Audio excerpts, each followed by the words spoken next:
नाम है हरिया, मैं काम करता हूँ बहुत बढ़िया, खाता हूँ खाना और रोज गाता हूँ गाना। अरे यार, आज तो बहुत देर हो गई। इस खतरनाक जंगल को देखकर तो मेरे हाथ पैर ठंडे हो गए हैं। अगर मैं वक्त पर गांव नहीं पहुंचा तो मालिक बहुत नाराज हो जाएंगे। तभी हरिया को एक आवाज सुनाई देती है। सुनिए हरु जी। अरे, ये आवाज किसने दी? तभी हरिया को सामने कुछ दूर एक औरत खड़ी दिखाई देती है। अरे भाई, ये औरत अकेली इतनी रात को इस जंगल में क्या कर रही है? चलकर पूछना पड़ेगा। फिर हरिया अपनी बैलगाड़ी उस औरत के सामने लाकर रोक देता है और उससे पूछता है। अरे सुनिए, आप इतनी रात को इस खतरनाक जंगल में अकेली क्या कर रही हैं? तभी वो औरत मीठी आवाज में कहती है।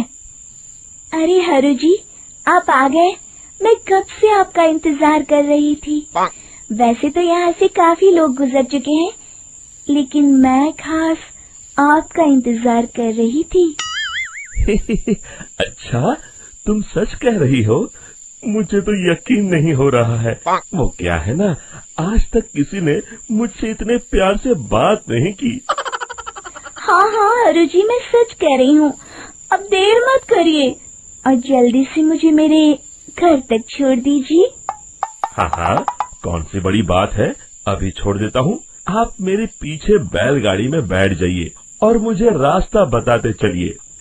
फिर वो औरत हरिया की बैलगाड़ी में बैठ जाती है और हरिया बैलगाड़ी हाँकता हुआ आगे चल पड़ता है।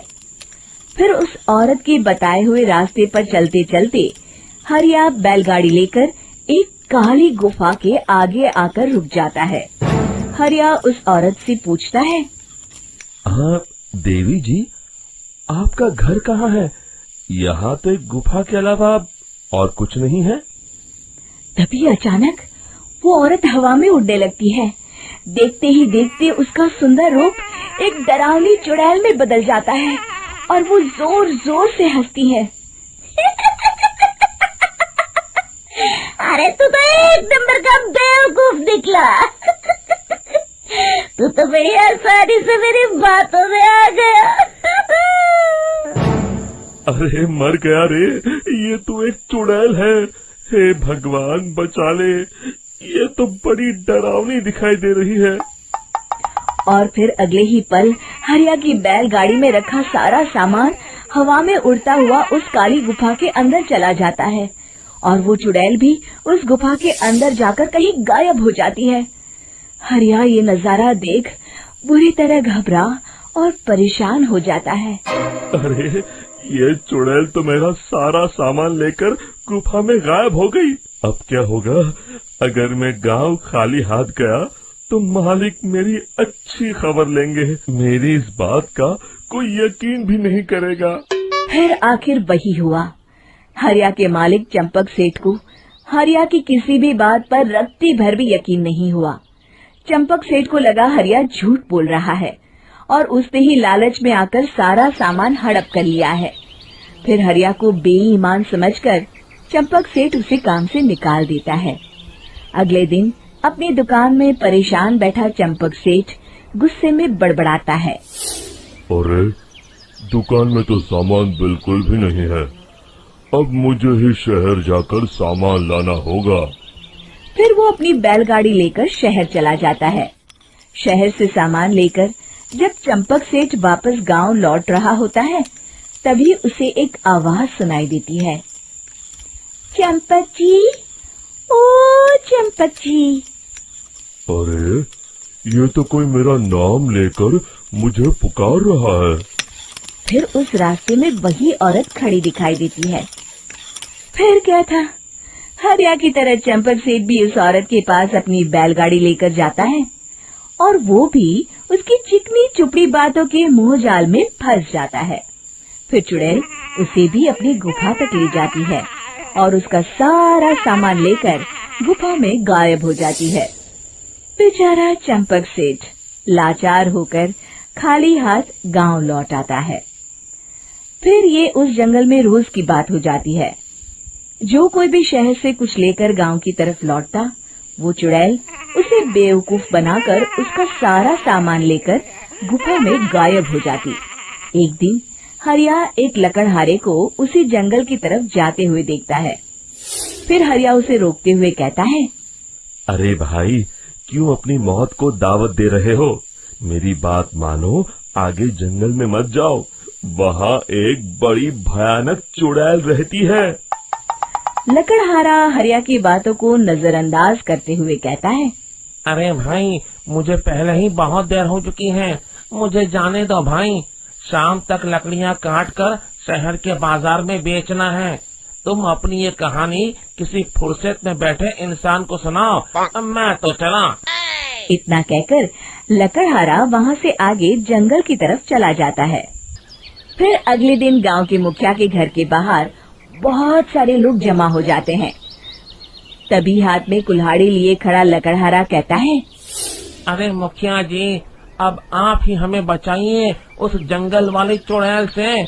हमारा सारा काम तो शहर से ही होता है। अरे मुखिया जी, उस चुड़ैल की वजह से तो मैं पूरी तरह बर्बाद हो गया हूँ।